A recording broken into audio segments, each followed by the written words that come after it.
Welcome students, welcome to my YouTube channel biology by professor Amit Kumar. हम लोग study कर रहे थे क्या चीज, क्लासिफिकेशन ऑफ एंजाइम या एंजाइम क्लासिफिकेशन हम लोग स्टडी कर रहे थे। ठीक है, अकॉर्डिंग टू हम लोग बोलेंगे इंटरनेशनल यूनियन ऑफ बायोकेमिस्ट्री, जो एंजाइम का क्लासिफिकेशन होता है उसको हम लोग 6 कैटेगरी में रखते हैं। ठीक है, जिसको हम लोग EC1 मतलब enzyme classification 1, enzyme classification 2, enzyme classification 3, enzyme classification 4, enzyme classification 5 and enzyme classification 6 बोलते हैं। एंजाइम क्लासिफिकेशन 1 में ऑक्सीडो रिडक्टेज एंजाइम आता है, एंजाइम क्लासिफिकेशन 2 में ट्रांसफेरेज आता है, उसके बाद आता है हाइड्रोलेज, उसके बाद आता है लाइएज, उसके बाद आता है आइसोमेरेज, उसके बाद आता है लाइगेज। ठीक है, याद रखना इसी सीक्वेंस में रहेगा। एंजाइम क्लासिफिकेशन 1 में ऑक्सीडो रिडक्टेज है तो ऑक्सीडो रिडक्टेज ही रहेगा, ये नहीं कि एंजाइम क्लासिफिकेशन 1 में आप ट्रांसफेरेज डालते हैं, ऐसा नहीं।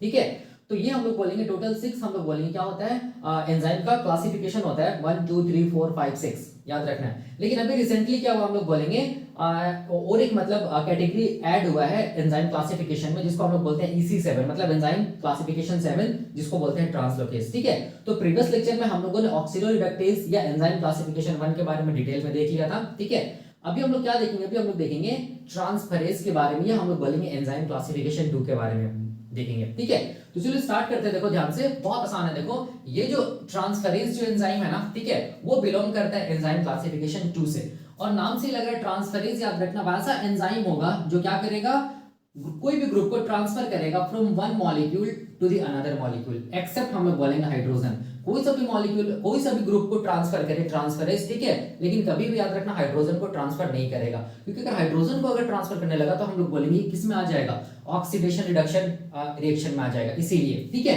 तो कौन कौन ग्रुप को ये करता है ट्रांसफरेज ट्रांसफर करता है, तो हम लोग बोलेंगे amino group, carboxyl group, methyl group, phosphate group या फॉस्फोराइल ग्रुप, एसाइल ग्रुप। ठीक है, ये सारा ग्रुप्स को कौन ये ट्रांसफर करता है, कौन हम लोग बोलेंगे ट्रांसफरेज एंजाइम, याद रखना from one molecule to the other molecule except हम लोग बोलेंगे हाइड्रोजन। ठीक है, तो इसको केमिकल इक्वेशन से कैसे समझेंगे, देखो इसको केमिकल इक्वेशन से समझने के लिए ऐसे कर समझो, मान लो यहाँ पर एक मॉलिक्यूल है, ठीक है, यहाँ पर ए है, ठीक है, इसके साथ मान लो कि कोई एक ग्रुप जुड़ा हुआ है, मान लो ये मिथाइल ग्रुप है, मान लो, ठीक है, और यहाँ पर हम लोग बोलेंगे दूसरा मॉलिक्यूल बी है। ठीक है, यहाँ पर एंजाइम कौन है, हम लोग बोलेंगे ट्रांसफरेज। तो एंजाइम ट्रांसफरेज क्या करेगा, देखना ध्यान से, ये जो ग्रुप है ना मिथाइल ग्रुप, इसको ट्रांसफर कर देगा, हम लोग बोलेंगे एक मॉलिक्यूल मतलब ए से इस मिथाइल ग्रुप को हटा के कहां ट्रांसफर कर देगा, हम लोग बोलेंगे मॉलिक्यूल बी में। तो कैसा दिखेगा, देखो ध्यान से, ए ऐसा दिखेगा और बी कैसा दिखेगा। अब हम लोग बोलेंगे बी में कौन जुड़ गया, हम लोग बोलेंगे मिथाइल ग्रुप जुड़ गया। ठीक है, तो देख सकते हैं इसको क्या किया, हम लोग बोलेंगे दूसरे मॉलिक्यूल में ट्रांसफर किया, कौन, ट्रांसफरेज एंजाइम। ठीक है, तो यही याद रखना, यहाँ पर जो ग्रुप्स है, जैसे कि एमिनो ग्रुप्स भी हो सकता है, कार्बोक्सिल ग्रुप भी हो सकता है, फॉस्फेट ग्रुप या फॉस्फोराइल ग्रुप भी हो सकता है, एसाइल ग्रुप भी हो सकता है, लेकिन यहाँ पर याद रखना कभी भी हाइड्रोजन नहीं होगा। ठीक है, इस चीज को दिमाग में रखना। अब देखो यहाँ पर ट्रांसफरेज जो एंजाइम है, ठीक है, ये ट्रांसफरेज एंजाइम को हम लोग बोलेंगे सब क्लास है। देखो ध्यान से, ये पहला सब क्लास, ठीक है, ये दूसरा सब क्लास, ये है तीसरा सब क्लास, और हम लोग बोलेंगे ये चौथा सब क्लास। पहला जो सब क्लास है इसको हम लोग क्या बोलते हैं, इसको हम लोग बोलते हैं एमिनो ट्रांसफरेज बोलते हैं या ट्रांस एमिनेज बोलते हैं। ठीक है, दूसरा को हम लोग बोलते हैं काइनेज, तीसरा को हम लोग बोलते हैं फोस्फोराइलेज, और चौथा को हम लोग क्या बोलेंगे, ट्रांस कार्बोक्सिलेज। ठीक है, अब देखो बहुत आसान है, चाहे कोई सा भी हम लोग बोलेंगे, चाहे एमिनो ट्रांसफरेज रहे, चाहे काइनेज रहे, चाहे फोस्फोराइलेज रहे, चाहे ट्रांस कार्बोक्सिलेज रहे। ठीक है, ये किस एंजाइम कैटेगरी से बिलोंग कर रहा है, ट्रांसफरेज से बिलोंग कर रहा है ना, इसका मतलब इसका काम क्या चीज है कि कोई भी ग्रुप को हम लोग बोलेंगे एक्सेप्ट हाइड्रोजन क्या करना, हम लोग बोलेंगे एक मॉलिक्यूल से दूसरे मॉलिक्यूल में ट्रांसफर करना, बस ये इसका काम है। ठीक है, तो अब देखो एमिनो ट्रांसफरेज का काम क्या चीज है, तो एमिनो ट्रांसफरेज का काम याद रखना, ये क्या करता है, हम लोग बोलेंगे ट्रांसफर ऑफ एमिनो ग्रुप। ठीक है, ये क्या करता है, हम लोग बोलेंगे एमिनो ग्रुप को एक मॉलिक्यूल से दूसरे मॉलिक्यूल में ट्रांसफर करता है, जिसको हम लोग बोलते हैं एमिनो ट्रांसफरेज। नाम से लग रहा है एमिनो का मतलब क्या हो गया, हम लोग बोलेंगे एमिनो ग्रुप, ट्रांसफरेज का मतलब क्या हो गया, हम लोग बोलेंगे एमिनो ग्रुप को ट्रांसफर करने वाला एंजाइम। ठीक है, जिसको हम लोग ट्रांस एमिनेज भी बोलते हैं। ठीक है, इसका सबसे बेस्ट एग्जांपल क्या चाहिए, इसका सबसे बेस्ट एग्जांपल क्या है, हमारे बॉडी में हम लोग बोलेंगे ट्रांस एमिनेशन। ट्रांस एमिनेशन एक प्रोसेस होता है जो लिवर में चलता है, ठीक है, जिसमें हम लोग देखते हैं ट्रांस एमिनेज या हम लोग बोलेंगे एमिनो ट्रांसफरेज का रोल। ठीक है, तो ये हो गया। और हम लोग बोलेंगे अगर हम लोग नाइट्रोजन मेटाबॉलिज्म पढ़ेंगे, ठीक है, नाइट्रोजन मेटाबॉलिज्म पढ़ेंगे तो उसमें भी हम लोग देखते हैं क्या चीज का रोल, हम लोग बोलेंगे किसका, एमिनो ट्रांसफरेज का, या हम लोग बोलेंगे ट्रांस एमिनेज का रोल देखेंगे। ठीक है, तो ये हम लोग बोलेंगे हो गया एमिनो ट्रांसफरेज के बारे में। अगला क्या चीज है, अगला एंजाइम देखो क्या चीज हम लोग बोलेंगे, काइनेज है। ठीक है, तो काइनेज याद रखना है, काइनेज का काम क्या चीज है, काइनेज का काम क्या चीज है हम लोग बोलेंगे, ये भी क्या करता है हम लोग बोलेंगे फॉस्फेट ग्रुप को ट्रांसफर करता है। काइनेज का भी क्या काम है हम लोग बोलेंगे ट्रांसफर ऑफ, यहां पर मैं लिख रहा हूं ट्रांसफर ऑफ, कैसे हम लोग बोलेंगे फॉस्फेट ग्रुप, ठीक है। लेकिन कहां से ट्रांसफर करता है, फ्रॉम हम लोग बोलेंगे एटीपी, ठीक है, फ्रॉम दी एटीपी। अब देखो कैसे करके करता है काइनेज, समझना बहुत आसान है। देखो जैसे मान लो कि हम लोग बोलेंगे यहाँ पर मान लो कोई सबस्ट्रेट मॉलिक्यूल है, ठीक है, यहाँ पर कैसे हम लोग बोलेंगे कोई सबस्ट्रेट मॉलिक्यूल है, ठीक है। अब ये सबस्ट्रेट मॉलिक्यूल में देखो ध्यान से, इस सबस्ट्रेट मॉलिक्यूल में हम लोग बोलेंगे अगर मान लो यहाँ पर काइनेज एंजाइम काम कर रहा है, ठीक है, तो काइनेज क्या करता है देखना ध्यान से, काइनेज क्या करेगा हम लोग बोलेंगे एटीपी जो रहता है ना, ठीक है, एटीपी, इसको ये क्या करता है हम लोग बोलेंगे तोड़ता है, कौन, हम लोग बोलेंगे काइनेज एंजाइम। किसमें तोड़ेगा, हम लोग बोलेंगे एडीपी प्लस हम लोग बोलेंगे इनऑर्गेनिक फॉस्फेट, ठीक है। एटीपी को तोड़ा, एडीपी प्लस इनऑर्गेनिक फॉस्फेट में। अब ये एटीपी वाला जो टूटने के बाद जो फॉस्फेट है, इसी फॉस्फेट को हम लोग बोलेंगे ये काइनेज एंजाइम क्या करेगा, सबस्ट्रेट मॉलिक्यूल में जोड़ देगा, ठीक है। तो ध्यान से देखो, याद रखना है काइनेज जब भी काम करेगा तो काइनेज हमेशा फॉस्फेट को ट्रांसफर करता है, कहां से, हम लोग बोलेंगे एटीपी का हाइड्रोलिसिस करके। तो काइनेज क्या करता है, एटीपी को तोड़ता है, उससे जो फॉस्फेट निकलता है उसको क्या करता है हम लोग बोलेंगे सबस्ट्रेट मॉलिक्यूल में ट्रांसफर करता है, तब जाके ये मॉलिक्यूल हम लोग क्या बोलेंगे, इसी को हम लोग बोलेंगे प्रोडक्ट, ठीक है, तब जाके प्रोडक्ट बनता है। तो काइनेज का काम यही है। एग्जांपल, चलो एग्जांपल से समझते हैं, काइनेज वाला बहुत आसान है। देखो जैसे हम लोग बोलेंगे एग्जांपल, ग्लाइकोलाइसिस का जो सबसे पहला स्टेप होता है जिसको हम लोग क्या बोलते हैं, ग्लूकोज कन्वर्ट होता है, हम लोग बोलेंगे ग्लूकोज 6 फॉस्फेट में। कौन से एंजाइम के प्रेजेंस में, हम लोग बोलेंगे हेक्सोकाइनेज एंजाइम के प्रेजेंस में, ठीक है। तो हेक्सोकाइनेज नाम से ही लग रहा है, हेक्सोकाइनेज क्या करेगा, हम लोग बोलेंगे क्या करेगा, हेक्सोकाइनेज क्या करेगा, जो ग्लूकोज है, ठीक है, ग्लूकोज के छठे कार्बन पे क्या करेगा, हम लोग बोलेंगे फॉस्फेट ग्रुप को ऐड करेगा, ठीक है। तो यहां पर देखो ध्यान से, ये मान लो ग्लूकोज है, ठीक है, ये हम लोग बोलेंगे सबस्ट्रेट है, ठीक है। तो हेक्सोकाइनेज यहां पर क्या कर रहा है, हेक्सोकाइनेज क्या कर रहा है, हम लोग बोलेंगे एटीपी को तोड़ रहा है, ठीक है, किसमें, या फिर ऐसे एटीपी को मैं ऐसे लिख रहा हूं एटीटी, ठीक है, मतलब एटीटीटी, ठीक है, मतलब एटीपी, ठीक है। देख लो 3 फॉस्फेट है। अब ये काइनेज क्या करेगा, एटीपी को तोड़ेगा, उसमें से एक सॉरी एटीपी ना, तो 3 फॉस्फेट मैं लिख रहा हूं, देखो एटीपी हो गया ना, ए फिर 3 तो फॉस्फेट एटीपी। तो ये हेक्सोकाइनेज क्या करेगा, एटीपी का फॉस्फेट को तोड़ेगा। अब ये फॉस्फेट को ये कहां लगाएगा, हम लोग बोलेंगे ग्लूकोज के छठे कार्बन पे, तब क्या बनेगा, हम लोग बोलेंगे ग्लूकोज 6 फॉस्फेट बनेगा, ये वाला देख सकते हैं। और यहां पर क्या हुआ, हम लोग बोलेंगे एटीपी जब टूटा तो इसको क्या बोलेंगे, 2 फॉस्फेट, हम लोग इसको क्या बोलेंगे एडेनोसिन डाइफॉस्फेट, ठीक है। तो बहुत आसान है, देख सकते हैं, याद रखना है, ऐसे करके हम लोग बोलेंगे काइनेज काम करता है, बहुत सारा काइनेजेस होता है, ठीक है। जैसे एग्जांपल हम लोग बोलेंगे हेक्सोकाइनेज, और भी बहुत सारा काइनेजेस है, ठीक है। तो काइनेज का काम क्या चीज है, फॉस्फेट ग्रुप को ट्रांसफर करना, लेकिन काइनेज किससे फॉस्फेट ग्रुप को लेता है, एटीपी से लेता है, और क्या करेगा सबस्ट्रेट मॉलिक्यूल में ट्रांसफर करता है, और तब जाके क्या बनता है, प्रोडक्ट बनता है। जैसे फॉर एग्जांपल ग्लूकोज यहाँ क्या है, सबस्ट्रेट है, ठीक है, और ये क्या चीज है, हम लोग बोलेंगे ग्लूकोज 6 फॉस्फेट प्रोडक्ट है। हेक्सोकाइनेज क्या किया, एटीपी को तोड़ा, ठीक है, उससे एक फॉस्फेट को कहां लगा दिया, ग्लूकोज में लगा दिया, तब जाके ये ग्लूकोज किस में कन्वर्ट हुआ, ग्लूकोज 6 फॉस्फेट मतलब प्रोडक्ट में कन्वर्ट हो गया, ठीक है। तो ये हम लोग बोलेंगे काइनेज है, ठीक है। तो ये भी हो गया, ये भी हो गया। अब हम लोग बोलेंगे फॉस्फोराइलेज। देखो फॉस्फोराइलेज और काइनेज में थोड़ा हम लोग बोलेंगे कंफ्यूजन रहता है। याद रखना है काइनेज हमेशा एटीपी का फॉस्फेट को क्या करता है, हम लोग बोलेंगे सबस्ट्रेट मॉलिक्यूल के साथ जोड़ता है, लेकिन फॉस्फोराइलेज कभी भी एटीपी का फॉस्फेट को नहीं जोड़ेगा सबस्ट्रेट मॉलिक्यूल में, ठीक है, याद रखना है। तो इसका मतलब काइनेज क्या चीज को यूज करता है, हम लोग बोलेंगे एटीपी का यूज करता है, ठीक है, लेकिन हम लोग बोलेंगे फॉस्फोराइलेज कभी भी एटीपी का यूज नहीं करता है। तो फॉस्फोराइलेज क्या करता है, देखो ध्यान से, तो फॉस्फोराइलेज क्या करता है, कोई भी सबस्ट्रेट मॉलिक्यूल है, ठीक है, इस सबस्ट्रेट मॉलिक्यूल में अगर मान लो कि फॉस्फोराइलेज एंजाइम काम कर रहा है, ठीक है, तो ये फॉस्फोराइलेज एंजाइम क्या करेगा, कोई भी इनऑर्गेनिक फॉस्फेट जो रहेगा ना, ठीक है, एटीपी को नहीं तोड़ा, यहाँ पर जो इनऑर्गेनिक फॉस्फेट रहता है, उस इनऑर्गेनिक फॉस्फेट को क्या करेगा, हम लोग बोलेंगे क्या करेगा, ये सबस्ट्रेट मॉलिक्यूल में ट्रांसफर कर देगा। तो सबस्ट्रेट मॉलिक्यूल कैसा दिखेगा, ऐसे करके यहाँ पर इनऑर्गेनिक फॉस्फेट जुड़ जाएगा, ठीक है, जिसको हम लोग क्या बोलेंगे, इसी को हम लोग क्या बोलेंगे, प्रोडक्ट बोलेंगे। तो यहाँ पर क्या हुआ, फॉस्फोराइलेज भी क्या करेगा, फॉस्फेट को ट्रांसफर करेगा, लेकिन वो फॉस्फेट एटीपी का नहीं होगा, वो कोई इनऑर्गेनिक फॉस्फेट होगा। काइनेज क्या करेगा, फॉस्फेट को ट्रांसफर करेगा, तो वो फॉस्फेट किसका होगा, हम लोग बोलेंगे एटीपी का होगा, एटीपी को तोड़ेगा और वो फॉस्फेट को ट्रांसफर करेगा सबस्ट्रेट के पास, कौन, काइनेज, ठीक है।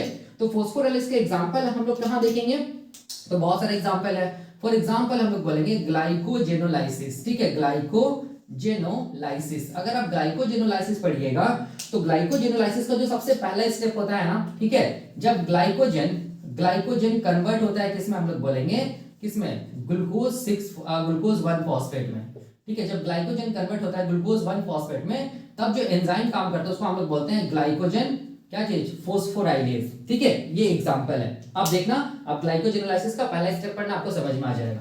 तो ये हो गया फोस्फोराइलेज का फंक्शन।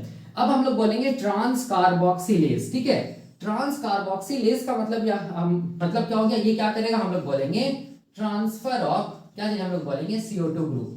ठीक है, from one molecule to another molecule, जिसको हम लोग क्या बोलते हैं, ट्रांस कार्बोक्सिलेज बोलते हैं। ठीक है, तो ये सब याद रखना है। ये सब क्या हम लोग बोलेंगे, ट्रांसफरेज एंजाइम का क्या चीज हम लोग बोलेंगे, सब क्लास है। ठीक है, और मैंने प्रीवियस लेक्चर में भी बोला था कि एंजाइम क्लासिफिकेशन से 3 टाइप का क्वेश्चन आ सकता है। पहला क्या हम लोग बोलेंगे, तो 2 नंबर में पूछेगा एग्जाम्पल के साथ। ठीक है, दूसरा क्या पूछ सकता है कि मैचिंग वाला क्वेश्चन पूछ सकता है। ठीक है, कि ये वाला एंजाइम का फंक्शन क्या चीज है। ठीक है, तीसरा क्या पूछेगा, हम लोग बोलेंगे स्टेटमेंट्स दे देगा एंजाइम का, जो भी ये सब एंजाइम का नाम है उससे रिगार्डिंग, और पूछेगा कि कौन से स्टेटमेंट ट्रू है या कौन से स्टेटमेंट इनकरेक्ट है। ठीक है, तो यही 3 टाइप का क्वेश्चंस पूछा जा सकता है, किससे हम लोग बोलेंगे, एंजाइम क्लासिफिकेशन से। तो ट्रांसफरेज एंजाइम का कॉन्सेप्ट खत्म होता है। अब हम लोग अगला एंजाइम क्या देखेंगे, अब हम लोग देखेंगे अगला एंजाइम हाइड्रोलेज के बारे में देखेंगे। ठीक है, तो अभी हम लोग देखेंगे क्या चीज, अगला एंजाइम जिसको हम लोग बोलते हैं हाइड्रोलेज के बारे में। ठीक है, तो याद रखना हाइड्रोलेज एंजाइम का वो क्लासिफिकेशन होता है जो कि हम लोग बोलेंगे जो कोवेलेंट बॉन्ड्स होता है ना उसको तोड़ता है। ये तभी तोड़ पाएगा जब हम लोग बोलेंगे वाटर प्रेजेंट होगा। ठीक है, हाइड्रोलेज का मतलब हो गया कि वैसा एंजाइम जो हम लोग बोलेंगे वाटर के प्रेजेंस में काम करेगा। ठीक है, वाटर के प्रेजेंस में क्या काम करेगा, कोवेलेंट बॉन्ड को तोड़ेगा। तो क्या क्या कोवेलेंट बॉन्ड को तोड़ता है, तो हम लोग बोलेंगे पेप्टाइड बॉन्ड्स को तोड़ता है, फॉस्फोडाइस्टर बॉन्ड को तोड़ता है, ग्लाइकोसिडिक बॉन्ड को तोड़ता है, एस्टर बॉन्ड को तोड़ता है, और हम लोग बोलेंगे ईथर बॉन्ड को तोड़ता है। ठीक है, ये तभी टूटेगा जब हम लोग बोलेंगे यहां पर क्या चीज प्रेजेंट हो, हम लोग बोलेंगे वाटर मॉलिक्यूल प्रेजेंट हो, तभी ये बॉन्ड को तोड़ पाएगा कौन, हाइड्रोलेजेस। नाम से ही लग रहा है। ठीक है, तो इसका मतलब अगर केमिकल इक्वेशन हम लोग देखेंगे तो कैसे हम लोग लिख सकते हैं, मान लो यहाँ पर x और y हम लोग बोलेंगे कोवेलेंट बॉन्ड से जुड़ा हुआ है। जब हम लोग इसमें वाटर ऐड करेंगे, ठीक है, तो क्या होगा, हम लोग बोलेंगे क्या होगा, हाइड्रोलेज एंजाइम के प्रेजेंस में ये हाइड्रोलेज क्या करेगा, इस वाटर का यूज करके ये कोवेलेंट बॉन्ड को तोड़ देगा। तोड़ देगा तो क्या होगा, x अलग हो जाएगा और हम लोग बोलेंगे y अलग हो जाएगा। ठीक है, और ये कोवेलेंट बॉन्ड क्या हो सकता है, peptide bond, phosphodiester bond, glycosidic bond, ether bond और एस्टर बॉन्ड हो सकता है। ठीक है, बहुत आसान है। ठीक है, तो अब देखो एक चीज मैं ये भी बताना चाहता हूं, जितना भी डाइजेस्टिव एंजाइम्स है, याद रखना है, जितना भी डाइजेस्टिव एंजाइम्स है, all digestive enzymes, all digestive enzymes, जितना भी टाइप का डाइजेस्टिव एंजाइम्स होता है, ठीक है, सारा का सारा डाइजेस्टिव एंजाइम्स आर, हम लोग बोलेंगे क्या है, ये हाइड्रोलेजेस है। ठीक है, सारा का सारा डाइजेस्टिव एंजाइम्स आर हाइड्रोलेजेस, याद रखना है, चाहे वो डाइजेस्टिव एंजाइम एमाइलेज क्यों नहीं हो। ठीक है, चाहे वो डाइजेस्टिव एंजाइम एमाइलेज हो, चाहे वो डाइजेस्टिव एंजाइम हम लोग बोलेंगे पेप्सिन हो, ठीक है, चाहे वो डाइजेस्टिव एंजाइम ट्रिप्सिन हो, चाहे वो डाइजेस्टिव एंजाइम हम लोग बोलेंगे कीमोट्रिप्सिन हो, ठीक है, चाहे वो कोई सा भी डाइजेस्टिव एंजाइम हो, याद रखना सारा का सारा डाइजेस्टिव एंजाइम्स किस कैटेगरी में आता है एंजाइम का, हम लोग बोलेंगे हाइड्रोलेजेस या हाइड्रोलेज कैटेगरी में आता है, क्योंकि ये सब सारा का सारा डाइजेस्टिव एंजाइम्स को हम लोग बोलेंगे अपना काम को करने के लिए क्या चाहिए, वाटर मॉलिक्यूल चाहिए। ठीक है, इसीलिए हम लोग बोलते हैं ना कि जब कि हम लोग खाना खाते हैं तो खाना खाने के बाद हम लोग क्या बोलते हैं कि जितना ज्यादा हो सके हम लोग पानी पिए। क्यों पानी पिए, क्योंकि पानी पीने से क्या होता है, हम लोग बोलेंगे ये जो डाइजेस्टिव एंजाइम है ना उसका एक्टिविटी इनहैंस हो जाता है, वो प्रॉपर अच्छे से अपना काम को कर पाता है और डाइजेशन अच्छे से होता है। ठीक है, तो याद रखना all digestive enzymes are hydrolases. ठीक है, तो इसको याद रखना। अब देखो ये हाइड्रोलेजेस का हम लोग बोलेंगे फर्दर सब क्लासेस है। ठीक है, तो ये पहला सब क्लास, ये दूसरा सब क्लास, ये तीसरा सब क्लास और ये हम लोग बोलेंगे चौथा सब क्लास है। पहला सब क्लास को हम लोग क्या बोलते हैं, पेप्टिडेजेस। नाम से ही लग रहा है पेप्टिडेजेस, याद रखना है वैसा हाइड्रोलेज है जो क्या करेगा, पेप्टाइड बॉन्ड्स को क्या करेगा, हम लोग बोलेंगे तोड़ेगा। ठीक है, तो पेप्टाइड बॉन्ड्स कहां मिलेगा, हम लोग बोलेंगे एमिनो एसिड्स के बीच में मिलेगा पेप्टाइड बॉन्ड्स या प्रोटीन्स में मिलेगा पेप्टाइड बॉन्ड्स, याद रखना है। तो पेप्टिडेज को काम करने के लिए क्या चाहिए, हम लोग बोलेंगे पेप्टिडेज को पेप्टाइड बॉन्ड्स को तोड़ने के लिए क्या चाहिए, वाटर मॉलिक्यूल चाहिए। और मैंने पेप्टाइड बॉन्ड्स के बारे में डिटेल में बताया, आप देख लेना प्लेलिस्ट में जाके। ठीक है, कि पेप्टाइड बॉन्ड एक वैसा बॉन्ड होता है जिसको बनने के लिए भी क्या चाहिए, हम लोग बोलेंगे वाटर मॉलिक्यूल चाहिए। ठीक है, और जब और इसको तोड़ने के लिए भी क्या चाहिए, हम लोग बोलेंगे वाटर मॉलिक्यूल चाहिए। किसको, हम लोग बोलेंगे पेप्टाइड बॉन्ड्स को, याद रखना है। ठीक है, तो ये पहला हम लोग बोलेंगे सब क्लास है किसका, हम लोग बोलेंगे हाइड्रोलेज का। दूसरा सब क्लास को हम लोग बोलेंगे फॉस्फोडाइएस्टरेज। नाम से लग रहा है फॉस्फोडाइएस्टरेज, ये वैसा हाइड्रोलेज है जो क्या करेगा, फॉस्फोडाइएस्टर बॉन्ड को क्या करेगा, हम लोग बोलेंगे तोड़ेगा। ठीक है, और फॉस्फोडाइएस्टर बॉन्ड कहां मिलता है, हम लोग बोलेंगे फॉस्फोडाइएस्टर बॉन्ड मिलता है डीएनए में। ठीक है, लेकिन ये फॉस्फोडाइएस्टरेज को काम करने के लिए क्या चाहिए, हम लोग बोलेंगे वाटर चाहिए। वाटर मिलेगा तभी ये क्या कर पाएगा, फॉस्फोडाइस्टर बॉन्ड को तोड़ेगा। ठीक है, याद रखना है कौन, फॉस्फोडाइस्टरेज, क्योंकि फॉस्फोडाइस्टरेज हाइड्रोलेज एंजाइम के कैटेगरी में आता है, याद रखना है। तीसरा जो सब क्लास है हाइड्रोलेज एंजाइम को, उसको हम लोग बोलते हैं फॉस्फेटेज। नाम से लग रहा है फॉस्फेटेज, ये क्या करेगा, हम लोग बोलेंगे ये क्या करेगा, फॉस्फेट ग्रुप को तोड़ेगा, या हम लोग बोलेंगे रिमूवल ऑफ फॉस्फेट। ठीक है, ये क्या करेगा, फॉस्फेट को हटाएगा। ठीक है, ये तभी रिमूव कर पाएगा जब हम लोग बोलेंगे फॉस्फेटेज को क्या मिले, हम लोग बोलेंगे वाटर मिले, क्योंकि ये कैसा एंजाइम है, हाइड्रोलेजेस एंजाइम है। फॉर एग्जांपल देखो, जैसे कि मान लो कि ये सबस्ट्रेट मॉलिक्यूल है, ठीक है, इसके साथ क्या जुड़ा हुआ, हम लोग बोलेंगे फॉस्फेट जुड़ा हुआ है। ठीक है, तो ये क्या करेगा, फॉस्फेट को तभी हटाएगा जब हम लोग बोलेंगे यहाँ पर क्या चीज प्रेजेंट है, हम लोग बोलेंगे वाटर, तभी ये फॉस्फेटेज एंजाइम क्या करेगा, वाटर के यूज करके क्या करेगा, फॉस्फेट को रिमूव करेगा। देखो ध्यान से, ठीक है, क्या हो गया, हम लोग बोलेंगे फॉस्फेट हट गया, देख सकते हैं फॉस्फेट हट गया। ठीक है, तो याद रखना है इसको हम लोग बोलेंगे फॉस्फेटेज याद रखना है वो किस कैटेगरी में आता है, हम लोग बोलेंगे हाइड्रोलेज एंजाइम के कैटेगरी में आता है, क्योंकि इसको काम करने के लिए क्या चाहिए, वाटर चाहिए। ठीक है, अब देखो अगला जो सब क्लास होता है उसको हम लोग बोलते हैं ग्लाइकोसिडेज। नाम से लग रहा है ग्लाइकोसिडेज, याद रखना है ये क्या चीज को ब्रेक करेगा, हम लोग बोलेंगे ग्लाइकोसिडिक बॉन्ड्स को क्या करेगा, ब्रेक करेगा। ठीक है, याद रखना है। और ग्लाइकोसिडिक बॉन्ड याद रखना है वैसा बॉन्ड होता है, ठीक है, जिसको बनने में भी क्या लगता है, हम लोग बोलेंगे वाटर मॉलिक्यूल लगेगा। ठीक है, और इसको तोड़ने के लिए भी क्या चाहिए, हम लोग बोलेंगे वाटर मॉलिक्यूल चाहिए। ठीक है, याद रखना है। तो ये हम लोग बोलेंगे एग्जांपल है किसका, सॉरी सब क्लास है किसका, हम लोग बोलेंगे हाइड्रोलेज का। ठीक है, और एक चीज रखना याद कि जितना भी कार्बोहाइड्रेट्स होता है ना, ठीक है, ऑल कार्बोहाइड्रेट्स, जितना भी कार्बोहाइड्रेट्स होगा सारा का सारा कार्बोहाइड्रेट्स में हम लोग बोलेंगे ग्लाइकोसिडिक बॉन्ड प्रेजेंट होता है। ठीक है, इस चीज को याद रखना है। तो ये सब हम लोग बोलेंगे किसका सब क्लास है, हाइड्रोलेज एंजाइम का सब क्लास है। लास्ट बार मैं ये बताना चाहता हूँ कि जितना भी डाइजेस्टिव एंजाइम्स होता है सारा का सारा डाइजेस्टिव एंजाइम्स का हाइड्रोलेज होता है, इस चीज को याद रखना। तो ये भी हम लोग बोलेंगे जो क्लास था, क्लासिफिकेशन जो था, क्या चीज हम लोग बोलेंगे एंजाइम क्लासिफिकेशन 3 हाइड्रोलेजेस, वो खत्म होता है। अब हम लोग देखेंगे अगला क्लास जिसको हम लोग बोलेंगे लाइएज।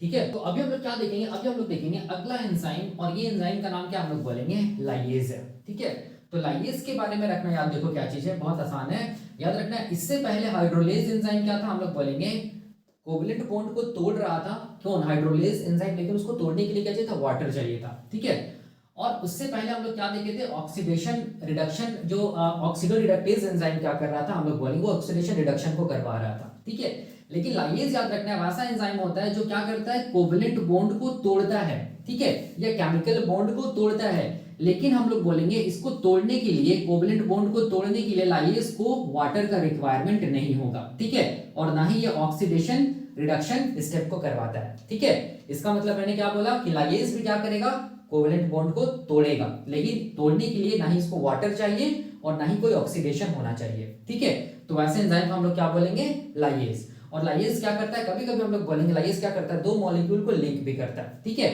और याद रखना है लाइएज क्या करता है, हम लोग बोलेंगे डबल बॉन्ड्स का भी फॉर्मेशन कराता है। ठीक है, इस चीज को दिमाग में रखना। तो क्या क्या मतलब देखो, बॉन्ड्स को तोड़ेगा तो कार्बन कार्बन के बीच में बॉन्ड होगा, उसको तोड़ेगा कौन, लाइएज। कार्बन ऑक्सीजन के बीच का बॉन्ड होगा, उसको तोड़ेगा लाइएज। कार्बन नाइट्रोजन के बीच का बॉन्ड होगा, उसको तोड़ेगा। कार्बन सल्फर के बीच का बॉन्ड होगा, उसको तोड़ेगा कौन, लाइएज। ठीक है, याद रखना है। और तोड़ने के लिए कोई भी वाटर नहीं चाहिए, कोई भी ऑक्सीडेशन नहीं होना चाहिए, और ये क्या करेगा, डबल बॉन्ड्स का भी फॉर्मेशन करेगा। फॉर एग्जांपल देखो ध्यान से, इसको हम लोग ऐसे समझ सकते हैं, मान लो यहाँ पर ए क्या बोलते हैं, हम लोग बोलेंगे ए एक्स है मान लो, प्लस हम लोग बोलेंगे बी वाई है मान लो। ठीक है, तो यहाँ पर लाइएज एंजाइम क्या काम करेगा, तो क्या होगा, हम लोग बोलेंगे ये बॉन्ड टूटेगा, ये बॉन्ड टूटेगा, और क्या होगा, हम लोग बोलेंगे ए और बी के बीच में डबल बॉन्ड बन जाएगा, देख सकते हैं। और हम लोग बोलेंगे एक्स और वाई क्या हो जाएगा, यहाँ पर जुड़ जाएगा। ठीक है, तो यहाँ पर डबल बॉन्ड भी बना। ठीक है, और यहाँ पर क्या हुआ, हम लोग बोलेंगे जो केमिकल बॉन्ड्स है वो टूटा भी। ठीक है, तो हम लोग क्या बोलेंगे, तो हम लोग बोलेंगे क्या चीज, ये वाला एंजाइम को क्या बोलेंगे, लाइएज बोलेंगे, वही मैंने यहाँ पर लिखा है। ठीक है, अब देखो ये जो लाइएज होता है ना, ठीक है, याद रखना ये लाइएज हम लोग बोलेंगे, इसका हम लोग बोलेंगे 1 2 3 4 सब क्लासेस है। ठीक है, तो ये पहला सब क्लास है। ठीक है, ये हम लोग बोलेंगे दूसरा सब क्लास है, ये तीसरा, और ये हम लोग बोलेंगे चौथा सब क्लास है। ठीक है, चलो सबसे पहला सब क्लास में देखते हैं जिसको हम लोग बोलते हैं एल्डोलेज। एल्डोलेज जब भी कभी टर्म आएगा तो दिमाग में क्या है, हम लोग बोलेंगे एल्डोलेज क्या है, हम लोग बोलेंगे लाइएज एंजाइम होता है। ठीक है, और एल्डोलेज को काम करने के लिए हम लोग बोलेंगे, कोई भी ऐसा लगता है नाम से कि एल्डोलेज एंजाइम होती है, इसको काम करने के लिए वाटर चाहिए, तो याद रखना एल्डोलेज को काम करने के लिए हम लोग बोलेंगे no requirements of water, no requirements of H2O molecule, ठीक है। और इसका काम क्या है, एल्डोलेज का, एल्डोलेज का काम क्या है, हम लोग बोलेंगे एल्डिहाइड ग्रुप को हटाता है, ठीक है। याद रखना है एल्डोलेज क्या करेगा, एल्डोलेज मतलब एल्डिहाइड ग्रुप को हटाने वाला एंजाइम, और इसको काम करने के लिए कोई भी वाटर मॉलिक्यूल नहीं चाहिए, क्योंकि ये कैसा एंजाइम है, लाइएज एंजाइम है, पहला चीज। और एल्डोलेज हम लोग कहां पढ़ते हैं, एल्डोलेज हम लोग पढ़ते हैं ग्लाइकोलाइसिस के टाइम पे। ग्लाइकोलाइसिस के टाइम पे देखना, मुझे याद नहीं आ रहा, आई थिंक 1 2 3 4 फोर्थ स्टेप, ठीक है। ग्लाइकोलाइसिस के टाइम पे आप देखना फोर्थ स्टेप में क्या होगा, हम लोग बोलेंगे एल्डोलेज एंजाइम लगेगा, ठीक है। एल्डोलेज, ठीक है, ये एंजाइम काम करेगा फोर्थ स्टेप में, ठीक है, याद रखना है। अब देखो, हाँ बिल्कुल फोर्थ स्टेप में ही काम करता है एल्डोलेज एंजाइम, वहां पर क्या होगा, एल्डिहाइड ग्रुप देखना हटेगा, ठीक है। अब देखो, अब हम लोग बोलेंगे दूसरा, देखो दूसरा जो एंजाइम है लाइएज एंजाइम, उसका जो सब क्लास उसको हम लोग बोलते हैं सिंथेज बोलते हैं, याद रखना सिंथेज है, सिंथेटेज नहीं है, सिंथेज है। सबसे फर्स्ट थिंग ये रखना याद कि सिंथेज जो एंजाइम होता है वो एटीपी इंडिपेंडेंट होता है, ठीक है। मतलब हम लोग बोलेंगे सिंथेज क्या करेगा, दो मॉलिक्यूल को लिंक करेगा, और दो मॉलिक्यूल को लिंक करेगा विदाउट, यहां पर हो जाएगा विदाउट यूज ऑफ एटीपी, ठीक है, और एटीपी का यूज नहीं करेगा। तो वैसे एंजाइम को हम लोग क्या बोलेंगे, सिंथेज। मतलब सिंथेज कैसा एंजाइम हुआ, एटीपी इंडिपेंडेंट हुआ। तो फॉर एग्जांपल इसका सबसे बेस्ट एग्जांपल क्या चीज है, तो इसका सबसे बेस्ट एग्जांपल हम लोग बोलेंगे ऑक्सीजोम है। क्या एग्जांपल हम लोग बोलेंगे, ऑक्सीजोम, ठीक है। ऑक्सीजोम को हम लोग क्या बोलते हैं, कॉम्प्लेक्स 5 के नाम से भी जानते हैं, याद रखना है। ये इलेक्ट्रॉन ट्रांसपोर्ट चेन का, या हम लोग बोलेंगे इलेक्ट्रॉन ट्रांसपोर्ट सिस्टम का पार्ट नहीं होता है, ठीक है, हम लोग जानते हैं। और ये इनर माइटोकॉन्ड्रियल मेम्ब्रेन में प्रेजेंट होता है along with the components of ETS, ठीक है। और ऑक्सीजोम को हम लोग कभी-कभी F0 F1 पार्टिकल के नाम से भी जानते हैं, ठीक है। और ऑक्सीजोम का जो हेड होता है ना, उसके पास कैसा एक्टिविटी होता है, हम लोग बोलेंगे एटीपी सिंथेज एक्टिविटी होता है। कैसा एक्टिविटी होता है, एटीपी सिंथेज एक्टिविटी होता है। तो सिंथेज यहाँ पर टर्म आया ना, देखो ध्यान से, सिंथेज, ठीक है। इसका मतलब सिंथेज क्या करेगा, कोई भी दो मॉलिक्यूल को लिंक करेगा, और उसके लिए हम लोग बोलेंगे कोई भी एटीपी का रिक्वायरमेंट नहीं होगा, क्योंकि एटीपी इंडिपेंडेंट एंजाइम है। एटीपी सिंथेज क्या करता है, याद करना कि एडीपी प्लस हम लोग बोलेंगे इनऑर्गेनिक फॉस्फेट को कंबाइन करता है, और क्या बनता है, हम लोग बोलेंगे एटीपी का फॉर्मेशन होता है। यही काम है किसका, हम लोग बोलेंगे हेड ऑफ द ऑक्सीजोम, जिसको हम लोग क्या बोलते हैं, हेड ऑफ द ऑक्सीजोम, या हम लोग इसको FO पार्टिकल बोलते हैं, ठीक है। हेड को क्या बोलते हैं, FO, और बेस को क्या बोलते हैं, F1 बोलते हैं ऑक्सीजोम का, ठीक है। तो हेड के पास ही क्या होता है, एटीपी सिंथेज एक्टिविटी होता है, मतलब एडीपी और इनऑर्गेनिक फॉस्फेट कंबाइन होगा, और क्या बनेगा, एटीपी बनेगा। देख सकते हैं यहाँ पर कोई भी हम लोग बोलेंगे एटीपी का यूज नहीं हुआ है, सिंथेज एंजाइम अपना जब काम को कर रहा है तब, मतलब ये एटीपी इंडिपेंडेंट एंजाइम है, इसको याद रखना, ठीक है। अब देखो ऑक्सीडेटिव फॉस्फोरिलेशन का मेरा एक लेक्चर होगा, एक I think series of lectures होगा, आप देखना प्लेलिस्ट पे जाके, उसमें मैंने बताया है ये सब सारा का सारा डिटेल में, ठीक है, आप देखना। अगला एंजाइम क्या, अगला एंजाइम हम लोग बोलेंगे डी कार्बोक्सिलेज है। देखो डी का मतलब होता है डिलीट, जब भी बायो में कभी भी डी आ गया तो डी का मतलब क्या होता है, हम लोग बोलेंगे डिलीट। कार्बोक्सिलेज का मतलब हो गया कार्बन डाइऑक्साइड, मतलब किसी भी केमिकल रिएक्शन से जब, याद रखना, कार्बन डाइऑक्साइड हटता है तब इसको हम लोग क्या बोलेंगे, डी कार्बोक्सिलेशन रिएक्शन। और ये डी कार्बोक्सिलेशन रिएक्शन को करवाने वाला एंजाइम क्या होगा, डी कार्बोक्सिलेज होगा। और ये डी कार्बोक्सिलेज कैसा एंजाइम है, हम लोग बोलेंगे डी कार्बोक्सिलेज, हम लोग बोलेंगे लाइएज एंजाइम है। मतलब इसको भी काम करने के लिए हम लोग बोलेंगे कोई भी वाटर मॉलिक्यूल का नीड या जरूरत नहीं होगा, ठीक है, सिंपल है। अब डी कार्बोक्सिलेशन रिएक्शन कहां पर होता है, तो देखना मैंने बताया है क्रेब्स साइकिल में, देखना डी कार्बोक्सिलेशन रिएक्शन होता है। उसके बाद देखना लिंक रिएक्शन के टाइम पे देखना, या हम लोग बोल सकते हैं formation of acetyl coenzyme, formation of acetyl coenzyme जब आप लोग पढ़िएगा, लिंक रिएक्शन मैंने बताया है, देखना उस टाइम पे डी कार्बोक्सिलेशन रिएक्शन होता है, डी कार्बोक्सिलेज एंजाइम काम करता है, ठीक है, याद रखना है। अगला जो एंजाइम है लाइएज एंजाइम, वो कौन है, हम लोग बोलेंगे डिहाइड्रेटेज है।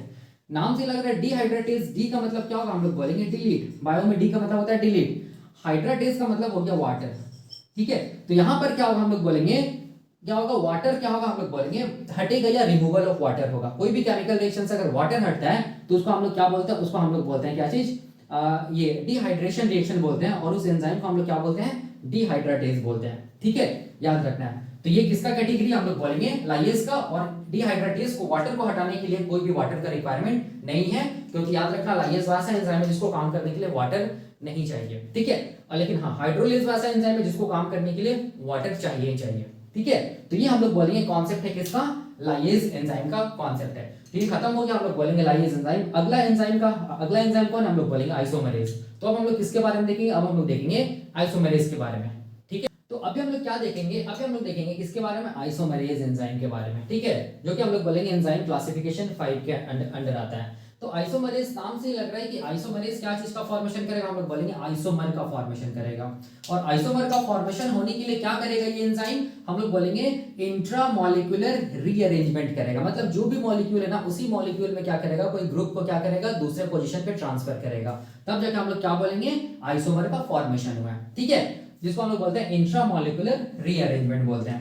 जैसे फॉर एग्जांपल हम लोग ऐसे बोल सकते हैं, देखो ध्यान से, जैसे मान लो यहाँ पर क्या चीज हम लोग बोलेंगे एक्स है। ठीक है, एक्स है, यहाँ पर क्या चीज हम लोग बोलेंगे, ये मान लो एक्स है। ठीक है, यहाँ पर मान लो ये क्या चीज हम लोग बोलेंगे वाई है। ठीक है, या फिर इसको हम लोग डायरेक्टली ऐसे कर सकते हैं, देखो एक्स है ना, एक्स के साथ क्या जुड़ा हुआ है, वाई जुड़ा हुआ है। ठीक है, इसको ये क्या कर रहा है, रीअरेंज कर रहा है, तो यहाँ पर क्या हो जा रहा है, हम लोग बोलेंगे वाई एक्स हो जा रहा है। ठीक है, जिसको हम लोग क्या बोलेंगे, इसको हम लोग क्या बोलेंगे, आइसोफॉर्म बोलेंगे। ठीक है, या आइसोमर बोलेंगे, सिंपल। ठीक है, और यहाँ पर एंजाइम कौन लगेगा, हम लोग बोलेंगे आइसोमरेज एंजाइम लगेगा। ठीक है, तो बहुत सारा एग्जांपल है, आप देखना ग्लाइकोलाइसिस के टाइम पे जब आप पढ़िएगा ना, तो उस टाइम पे भी एग्जांपल है किसका, हम लोग बोलेंगे ये आइसोमरेज एंजाइम का। ठीक है, आप देखना, आपको बहुत आसान लगेगा। अब इसके बाद आइसोमरेज एंजाइम का भी दो हम लोग बोलेंगे सब क्लास है।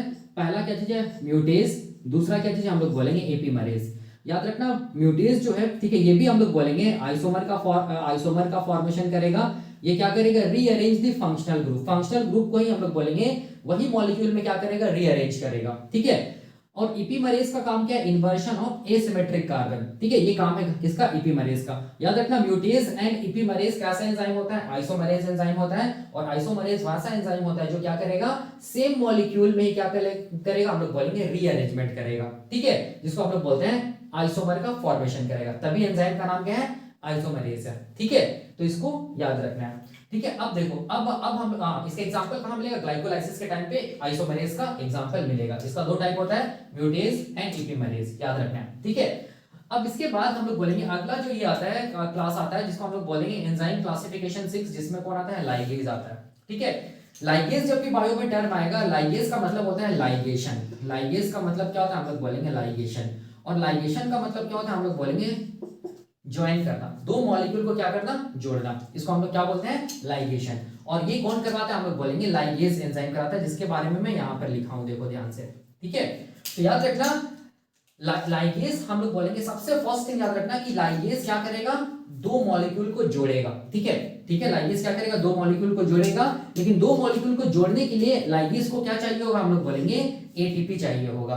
तो इसका मतलब याद रखना है कि लाइगेज एंजाइम जो होता है ना, ठीक है, ये लाइगेज एंजाइम क्या करता है, देखना, देखो ध्यान से, ये लाइगेज एंजाइम एटीपी डिपेंडेंट होता है। ये एटीपी को तोड़ता है, एटीपी का हाइड्रोलिसिस करता है। ठीक है, एडीपी और इनऑर्गेनिक फॉस्फेट में। अब इससे जो एनर्जी निकल रहा है ना, ठीक है, इससे जो एनर्जी निकल रहा है, वो एनर्जी का यूज करके लाइगेज क्या करता है, हम लोग बोलेंगे दो मॉलिक्यूल को जोड़ता है। जैसे मान लो A+B है, ठीक है, यहाँ पर क्या हम लोग दे रहे हैं, एटीपी दे रहे हैं। ठीक है, यहाँ पर एंजाइम क्या लग रहा है, हम लोग बोलेंगे लाइगेज एंजाइम लग रहा है। तो ये लाइगेज क्या करेगा, एटीपी को तोड़ेगा, उससे जो एनर्जी निकलेगा, वो एनर्जी से क्या करेगा, ये दोनों मॉलिक्यूल के बीच में हम लोग बोलेंगे बॉन्ड बनाएगा, मतलब दोनों मॉलिक्यूल को जोड़ेगा। ठीक है, तो वैसा एंजाइम को हम लोग बोलते हैं लाइगेज। तो वही मैंने यहाँ पे लिखा है, joining of two molecules by the use of energy और एटीपी, देख सकते हैं। और एटीपी को हम लोग क्या बोलते हैं, न्यूक्लियोटाइड ट्राइफॉस्फेट के नाम से भी जानते हैं। ठीक है, तो एग्जाम में ये स्टेटमेंट दे सकता है। लाइगेज कैसा होता है, एटीपी डिपेंडेंट होता है। ठीक है, और हम लोग ऐसे भी बोल सकते हैं, formation of bonds by the hydrolysis of ATP.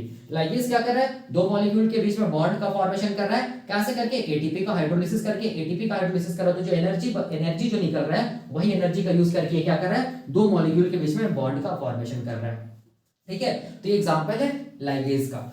Ligase का, अब देखो, लाइगेज का हम लोग बोलेंगे दो सब क्लास होता है। एक पहला सब क्लास को सिंथेटेज बोलते हैं, दूसरा सब क्लास को कार्बोक्सिलेज बोलते हैं। चाहे कोई सा भी सब क्लास हो, याद रखना ये लाइगेज के अंदर आता है। इसका मतलब ये कैसा, हम लोग बोलेंगे एटीपी डिपेंडेंट है। मतलब ये अपना काम को करेगा एटीपी का हाइड्रोलिसिस करके, जो एनर्जी निकलेगा उस एनर्जी से ये क्या करेगा, बॉन्ड को मतलब दो मॉलिक्यूल को लिंक करेगा, या दो मॉलिक्यूल के बीच में बॉन्ड का फॉर्मेशन करेगा। फॉर एग्जांपल, इसका एग्जांपल क्या चीज है, एटीपी सिंथेटेज। ठीक है, इसका एग्जांपल क्या चीज है, एटीपी सिंथेटेज है। ठीक है, और कार्बोक्सिलेज भी वैसा एंजाइम है जो क्या करेगा हम लोग बोलेंगे, जो क्या करेगा हम लोग बोलेंगे, कार्बन डाइऑक्साइड को जोड़ेगा। ठीक है, कोई भी मॉलिक्यूल के साथ कार्बन डाइऑक्साइड को जोड़ेगा जिसको बोलेंगे कार्बोक्सिलेज। ठीक है, और ये भी एटीपी डिपेंडेंट होता है, एटीपी को तोड़ेगा, एटीपी से जो एनर्जी निकलेगा उस एनर्जी का यूज करके कार्बन डाइऑक्साइड को कोई मॉलिक्यूल में जोड़ेगा। ठीक है, जिसको हम लोग बोलते हैं कार्बोक्सिलेज, याद रखना है। तो यही हम लोग बोलेंगे क्या चीज है, लाइगेज एंजाइम का दो सब क्लास है। और एक हम लोग बोल सकते हैं, मैंने बताया तो देखना, एक को हम लोग बोलते हैं डीएनए लाइगेज। ठीक है, तीसरा को हम लोग बोल सकते हैं क्या चीज, डीएनए लाइगेज। ठीक है, ये मैंने बताया है, देख लेना। डीएनए लाइगेज भी क्या चीज हम लोग बोलेंगे, लाइगेज एंजाइम है ना। तो ये क्या करेगा हम लोग बोलेंगे, क्या करेगा, दो न्यूक्लियोटाइड को जोड़ेगा, कौन हम लोग बोलेंगे, मतलब फॉस्फोडाइस्टर बॉन्ड का फॉर्मेशन करेगा कौन, डीएनए लाइगेज। कैसे करके करेगा, तो एटीपी को तोड़ेगा, एटीपी से जो एनर्जी निकलेगा उस एनर्जी का यूज करके। इसके बारे में मैंने डिटेल कॉन्सेप्ट मतलब बताया, आप ट्रांसलेशन लेक्चर देखना या एप्लीकेशन, डीएनए एप्लीकेशन देखना लेक्चर, उसमें मैंने बताया है, बहुत आसान है। ठीक है, देखना जो भी मैंने बताया उसमें देखना ध्यान से कि एटीपी का हाइड्रोलिसिस हुआ है, तभी जाके हम लोग बोलेंगे ये डीएनए लाइगेज अपना काम को कर पाया है। ठीक है, तो ये हम लोग बोलेंगे क्या चीज का कॉन्सेप्ट था, लाइगेज का कॉन्सेप्ट था। अब और एक, तो ये हम लोग बोलेंगे क्लासिफिकेशन है क्या चीज का, एंजाइम का, according to international union of biochemistry. ठीक है, सिक्स क्लास था, लेकिन अभी रिसेंटली हम लोग बोलेंगे एक नया क्लास को जोड़ा गया है। ठीक है, जिसको हम लोग बोलेंगे एंजाइम क्लासिफिकेशन 7, और जिसका एग्जांपल क्या है, ट्रांसलोकेज। ठीक है, तो ट्रांसलोकेज याद रखना, ये हम लोग बोलेंगे कैसा एंजाइम होता है, ट्रांसलोकेज एंजाइम, नाम से लग रहा है ये क्या करेगा, ट्रांसपोर्ट करेगा। ठीक है, तो ये क्या चीज में हेल्प करता है, हम लोग बोलेंगे मॉलिक्यूलर ट्रांसपोर्ट में हेल्प करता है। मैं यहीं पर लिख दे रहा हूं, मॉलिक्यूलर ट्रांसपोर्ट में ये एंजाइम हेल्प करता है। ठीक है, चाहे आयन का ट्रांसपोर्ट हो, ठीक है, चाहे कोई सा भी मॉलिक्यूल्स का ट्रांसपोर्ट हो अक्रॉस दी, हम लोग बोलेंगे across the plasma membrane, across the plasma membrane, याद रखना है।